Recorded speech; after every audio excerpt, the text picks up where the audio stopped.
तो भाई आज मैं एक्सप्लेन करने वाला हूँ एक इटालियन हॉरर ट्रायलॉजी फिल्म को जिसका नाम है डीमंस 1, 2 एंड द चर्च। इस मूवी की IMDb रेटिंग है 6.7 स्टार्स आउट ऑफ 10 जो कि काफी अच्छी है। इस मूवी को डायरेक्ट किया है लैम्बर्टो बैवा ने और प्रोड्यूस किया है डारियो अर्जेंटो ने। अब यहाँ पर मैं इस ट्रायलॉजी को एक ही साथ एक्सप्लेन कर दूंगा। तो यहाँ पर मेरा नया चैनल है एक जहाँ पर मैं क्लिप्स के साथ में वीडियोस अपलोड कर रहा हूँ। तो अगर आपने उस चैनल को सब्सक्राइब नहीं किया है तो जल्दी से कर लो क्योंकि पार्ट 2 वहीं पर है और वो भी क्लिप्स के साथ में। तो आपका व्यूइंग एक्सपीरियंस बहुत ही बेहतरीन होगा। अब अगर उस चैनल पर 1 लाख लोग जाते हैं तो कम से कम मुझे 50,000 सब्सक्राइबर्स चाहिए। तो यार 1 लाख करवा दो वहाँ पर फटाक से, क्योंकि अब से वहाँ पर बहुत ही इंटरेस्टिंग वीडियोस आएंगी, वो भी रेगुलरली। यानी कि अब दोनों ही चैनल पर 30 वीडियोस पर मंथ आने वाली हैं। तो डीमंस पार्ट 2 और द चर्च दोनों वहीं पर अवेलेबल हैं, आप जाकर जरूर देख लेना। उस चैनल का लिंक आपको नीचे डिस्क्रिप्शन में मिल जाएगा। और अगर आप इन सभी मूवीज को देखना चाहते हैं तो आप मुझे मेरे इंस्टाग्राम पर फॉलो कर लीजिए, मैं आपको वहां पर इस मूवीज का लिंक प्रोवाइड कर दूंगा। तो चलिए अब बिना किसी देरी के चलते हैं सीधा वीडियो की तरफ। तो मूवी की स्टार्टिंग में हम चैरल नाम की एक लड़की को ट्रेन से कहीं जाता हुआ देख पाते हैं। चैरल को ट्रेन में एक हाफ मास्क पर्सन विंडो के रिफ्लेक्शन में दिखाई देता है जो कि ट्रेन में कहीं पर भी नहीं था और चैरल उससे थोड़ी सी परेशान हो जाती है। अब चैरल स्टेशन पर रुकती है और यहाँ पर उसको फिर से वही हाफ मास्क पर्सन दिखाई देता है जिसके आधे चेहरे पर वो अजीब सा एक मेटल मास्क था जो कि उसके चेहरे का ही पार्ट लग रहा था। खैर चैरल उस आदमी से डरकर भागने लगती है और अचानक से वो आदमी उसके सामने आ जाता है जो कि उसको एक मूवी थिएटर की टिकट दे देता है, जिससे कि चैरल थोड़ी संभलती है कि ये तो कोई मूवी प्रमोशन या फिर कोई आर्टिस्ट हो सकता है और हो सकता है कि वो खाली यहाँ पर टिकट के प्रमोशन के लिए आया होगा। लेकिन शॉकिंगली वहाँ पर टिकट के ऊपर मूवी का कोई भी नाम नहीं था। वो उस आदमी से पूछती भी है कि मूवी क्या है, लेकिन वो आदमी इस बात को इग्नोर कर देता है और चैरल उसको अपनी एक फ्रेंड के लिए भी टिकट देने के लिए बोलती है और वो आदमी टिकट देकर आगे जाता है और स्टेशन के ऊपर सभी लोगों को टिकट्स देने लगता है। अब चैरल यहाँ पर अपनी फ्रेंड कैथी से मिलती है और उसको फ्री टिकट के बारे में बताती है जिस पर सिर्फ थिएटर का नाम लिखा हुआ था लेकिन मूवी के बारे में कुछ भी मेंशन नहीं था, जिस पर उनको ये लगता है कि ये किसी न्यू मूवी का प्रमोशन होगा जिसकी अलग तरीके से प्रमोशन किया जा रहा होगा। खैर शाम को अपनी यूनिवर्सिटी का काम खत्म करके चैरल और कैथी मेट्रोपोल थिएटर में जाते हैं जहाँ पर काफी लोग आए हुए थे उस फ्री टिकट पर मूवी को देखने के लिए। मतलब फ्री का माल कहीं पर भी दे दो धूम मच जाती है। खैर थिएटर के अंदर 2 लड़के जॉर्ज और कैन उनको देखते हैं और उनसे फ्लर्ट करने लगते हैं जो कि चैरल को काफी अच्छा लगता है। खैर अब थिएटर में एक बाइक रखी हुई थी जिसके ऊपर एक पुतला था और उसके हाथ में एक डिमोनिक मास्क लटका हुआ था जो कि किसी शो पीस की तरह लग रहा था। अब थिएटर में ही आई हुई एक लड़की रोजमेरी उस मास्क को अपने मुंह पर पहनती है, लेकिन जब वो उसे निकालती है तो उसके गालों पर एक कट लग जाता है जिसको वो इग्नोर कर देती है।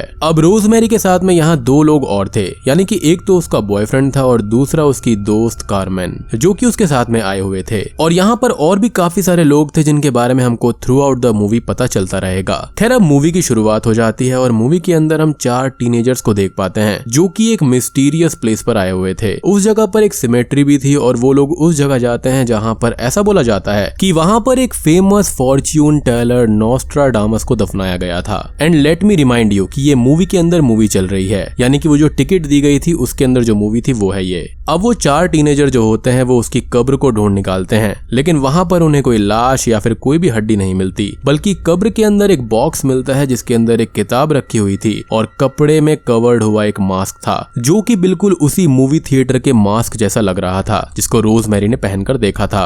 अब उस किताब के अंदर लिखा हुआ था कि जो भी इस मास्क को पहनेगा वो डीमन के अंदर ट्रांसफॉर्म हो जाएगा। उस ग्रुप में एक लड़के को ये मजाक लगता है और वो उस मास्क को पहनकर देख लेता है। उसके गाल पर भी एक कट लग जाता है जो कि बिल्कुल रोजमेरी के गाल पे लगा हुआ कट जैसा था और ये देखकर रोजमेरी थोड़ी सी परेशान होने लगती है। अब तभी वो लड़का एक डीमन के अंदर ट्रांसफॉर्म हो जाता है और अपने दोस्तों पर अटैक करके उनको जान से मारने लगता है। ये सब देखकर रोजमेरी काफी परेशान हो जाती है और उसको अजीब लगता है। वो वॉशरूम के अंदर जाती है तो उसके गाल पर जो कट था वो अब धीरे धीरे बढ़ने लगता है और अचानक से फट जाता है और रोजमेरी को तकलीफ होती है, लेकिन अब तक वो भी एक डीमन के अंदर ट्रांसफॉर्म हो जाती है। और हम ये समझ जाते हैं कि इस मूवी का, इस थिएटर का और उस मास्क का आपस में कुछ ना कुछ रिलेशन जरूर है। एज मूवी की कहानी और रोजमेरी के साथ में जो कुछ भी हुआ वो बिल्कुल सेम है। अब रोजमेरी काफी टाइम तक वापस नहीं आती तो उसकी दोस्त कार्मेन वॉशरूम के अंदर जाती है तो डिमोनिक रोजमेरी कार्मेन को अपने नाखूनों से स्क्रैच कर देती है, जिसके चलते ये डिमोनिक इन्फेक्शन जो होता है वो कार्मेन के अंदर भी फैल जाता है। अब कार्मेन अपने आप को बचाने के लिए थिएटर की स्क्रीन के पीछे जाती है और एक नाइफ से स्क्रीन काटकर बाहर आती है और बेहोश होकर वहीं गिर पड़ती है। सभी लोग जो कि फिल्म देख रहे थे सभी लोग डर जाते हैं और वो कार्मेन के पास आते हैं और किसी को भी पता नहीं चल रहा था कि ये सब हुआ क्या है। अब तभी एक ब्लाइंड मैन अपनी बेटी लिज के साथ में आया हुआ था और वो कुर्सी पर अकेला ही बैठा हुआ था क्योंकि उसकी बेटी एक लड़के के साथ में कॉर्नर में इंटीमेट हो रही थी। तभी रोजमेरी वहां पर आती है और वो लिज को मार देती है और उसके बॉयफ्रेंड को फांसी से लटकाकर बालकनी से नीचे फेंक देती है। सभी लोग ये देखकर बहुत ही ज्यादा डर जाते हैं और अफरा तफरी मच जाती है। अब तभी कार्मेन, जिसके गले पर भी रोजमेरी ने स्क्रैच कर दिया था, वो भी अब डीमन बन जाती है और उसके नाखून और दांत डीमन की तरह हो जाते हैं और वो सभी पर अटैक करने लगती है। इसी बीच वो ब्लाइंड मैन वहां पर आता है अपनी बेटी लिज को ढूंढते हुए और वो अपनी बेटी की लाश के पास में आ जाता है और अपनी बेटी की मौत से काफी दुखी हो जाता है और रोने लगता है। तभी वहां पर एक डीमन आती है और वो उस ब्लाइंड मैन की आंखों को फोड़कर उनको जख्मी कर देती है। अब सभी लोग थिएटर के बाहर भागने लगते हैं और मेन डोर पर जाते हैं जहां पर वो डोर को तोड़ देते हैं, लेकिन शॉकिंगली वो ये देखते हैं कि डोर के पीछे कोई भी रास्ता नहीं था बल्कि एक दीवार थी जो कि पहले वहां पर नहीं थी। अब सभी लोग पैनिक में आकर यहाँ वहां भागने लगते हैं और एक डीमन एक लड़की पर अटैक कर देता है जिसको जॉर्ज और कैन एक रूम में लॉक्ड कर देते हैं। अब रोजमेरी का बॉयफ्रेंड सभी को गाइड करता है और बोलता है कि उनको सबसे पहले मूवी बंद करानी होगी। तो सभी लोग अब कंट्रोल रूम में जाते हैं जहां पर वो ये देखते हैं कि वहां कोई भी नहीं था और ये मूवी खुद ही चल रही थी। यानी कि मुझे ये लगता है कि ये मूवी नहीं थी बल्कि कोई रियल चीज थी जहां से ही ये डिमोनिक मास्क आया होगा। मे बी वो सेटन का मास्क हो सकता है जिसके छूने भर से ही, यानी कि मात्र एक कट से सभी लोग यहाँ पर डीमन बन रहे हैं। बेसिकली सभी ह्यूमंस को यहाँ पर जितने भी डीमंस है वो यहाँ पर पजेस कर रहे हैं। अब वो लोग वहाँ पर लगे हुए सारे इक्विपमेंट्स को तोड़ देते हैं और मूवी बंद हो जाती है। लेकिन अब मूवी बंद करने का कोई फायदा नहीं था क्योंकि जो होना था वो हो चुका था। यानी कि मेरे ख्याल से यहाँ पर जो फिलहाल इस थिएटर के अंदर पेशेंट जीरो थी वो रोजमेरी थी।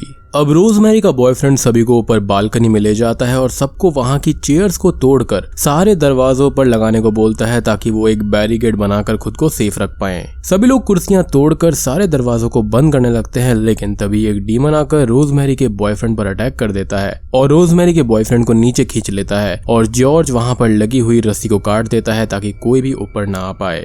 अब चैरल, जॉर्ज, कैन और कैथी ये 4 लोग बचे हुए थे और कुछ और लोग भी इनके साथ में थे जिन्होंने बालकनी में आने वाले सारे रास्तों में चेयर्स को डाल दिया था ताकि कोई भी डीमन वहां पर ना आ पाए।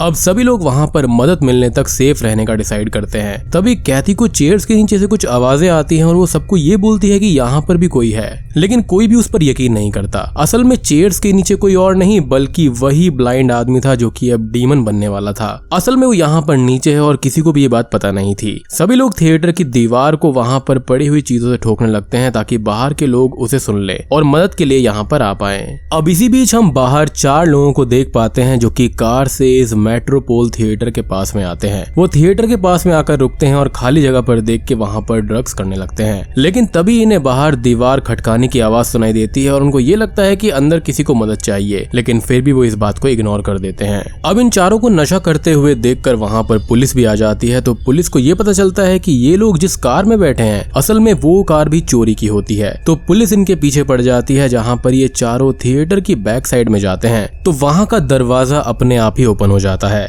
और ये चारों उस थिएटर के अंदर चले जाते हैं और एक आदमी बाहर आता है। पुलिस ऑफिसर्स वहां पर जाते हैं और उनको वो आदमी दिखाई देता है जो कि कोई और नहीं बल्कि वही ब्लाइंड मैन था जो कि अब डीमन बन चुका था और वो उन दोनों पुलिस ऑफिसर्स पर अटैक करके वहां से भाग जाता है। अब इधर वो चारों लोग थिएटर के अंदर जाते हैं और वहां पर सभी जगह पर घूमकर उस लॉक्ड रूम को खोल देते हैं जहां पर डीमन बंद था और वो लोग अंदर जाते हैं जहां पर उनके ऊपर डीमंस अटैक कर देते हैं। अब वो लोग भागकर आगे जाते हैं और खुद को बचाने की कोशिश करते हैं, लेकिन अब तक सारे डीमंस एक साथ इकट्ठे होकर आते हैं और पूरे थिएटर के बचे हुए लोगों पर अटैक करने लगते हैं, जिनसे बचकर चैरल और उसके दोस्त वहां से भागते हैं। अब चैरल और उसके दोस्त भागते हुए आगे जाते हैं कि तभी कैथी, जिस पर डीमन ने अटैक किया था, वो डीमन बन जाती है और उन लोगों पर अटैक कर देती है, जिससे कैन कैथी को पीट पीट कर बेहोश कर देता है। अब वो लोग बहुत ही ज्यादा डर जाते हैं और देखते हैं कि कैथी की बैग को फाड़ते हुए एक डीमन बाहर आता है और कैन पर अपने क्लॉ से अटैक करके वहां से भाग जाता है। कैन को अब लगने लगता है कि वो भी डीमन डीमन बनने वाला है तो वो जॉर्ज से ये बोलता है कि जॉर्ज उसको जान से मार दे, नहीं तो केन उनके लिए भी खतरा बन जाएगा।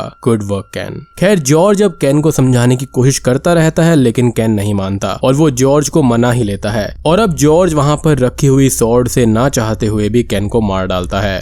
अब जॉर्ज और कैथी वहां से भागने की कोशिश करते हुए बाहर जाने का रास्ता ढूंढने लगते हैं और बाइक से सारे थिएटर में घूम घूम कर डीमन से बचते हैं और उनको मारते हैं और वहां से भागने का रास्ता ढूंढ ही रहे होते हैं कि तभी थिएटर की रूफ को तोड़ते हुए एक हेलीकॉप्टर वहां नीचे आकर गिर जाता है, जिसके पायलट भी डीमंस बन चुके थे। लेकिन ऐसा कैसे? तो थोड़े टाइम पहले ही आपको याद होगा कि ब्लाइंड मैन बाहर निकल गया था और वो शहर के अंदर अब सबको डीमंस में बदल रहा था। अब जॉर्ज और चैरल उस हेलीकॉप्टर से बाहर जाने की कोशिश करते हैं लेकिन वो हेलीकॉप्टर उड़ नहीं पाता। अब उन लोगों पर डीमंस अटैक करने आने लगते हैं लेकिन हेलीकॉप्टर के ब्लेड ऑन होने की वजह से वो कट कर मरने लगते हैं। अब जॉर्ज उस हेलीकॉप्टर से एक रोप निकालता है और उसमें लगे हुए हुक को ऊपर रूफ पर शूट करके फंसा देता है और चैरल के साथ बाहर जाने लगता है लेकिन अब एक डीमन चैरल का पैर पकड़ लेता है जिससे कि चैरल खुद को छुड़ाती है।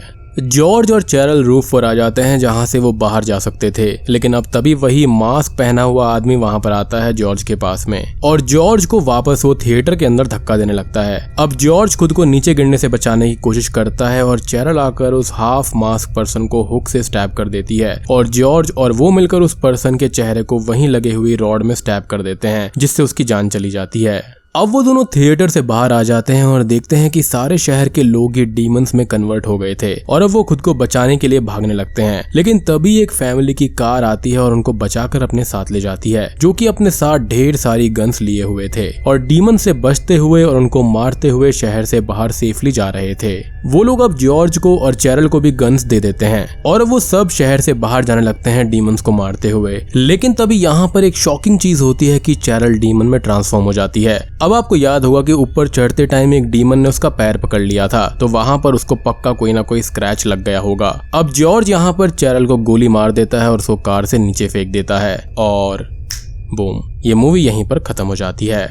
तो दोस्तों ये थी डीमंस 1985 यानी कि पार्ट 1 की एक्सप्लेनेशन। उम्मीद करता हूँ कि आपको ये मूवी और वीडियो पसंद आई होगी और अगर आपको इस ट्रायलॉजी के बाकी के 2 पार्ट्स देखने हैं वो भी क्लिप्स के साथ में तो उनका लिंक आपको नीचे डिस्क्रिप्शन में मिल जाएगा एंड जाकर उस चैनल को सब्सक्राइब भी कर लेना क्योंकि अब से वहां पर मैं ही वीडियोस डालने वाला हूँ वो भी क्लिप्स के साथ में। सो मेक श्योर कि you subscribe that channel as well. अब भाई देखो यहाँ पर मुझे ये लगता है कि वो जो मास्क है ना वो यहाँ पर सेटन या फिर डेविल का ही है जो कि ह्यूमंस को एक काइंड ऑफ वेसल बना रहा है डीमंस के लिए और जो वो मेटल मास्क वाला बंदा है वो यहाँ पर डेविल का ही कोई नौकर होगा जिसको ह्यूमंस को इस थिएटर में लाने का काम दिया गया होगा ताकि कोई ना कोई इस मास्क को पहने और उसको कट लग जाए ताकि ये जो इन्फेक्शन काइंड ऑफ थिंग है वो सभी में फैल जाए। और मूवी के अंदर यही हुआ कि सभी लोग यहाँ पर इस सिटी के अंदर डीमंस में बदलने लगे थे। तो मैं आप सबको मिलता हूँ अगली वीडियो के साथ में, तब तक के लिए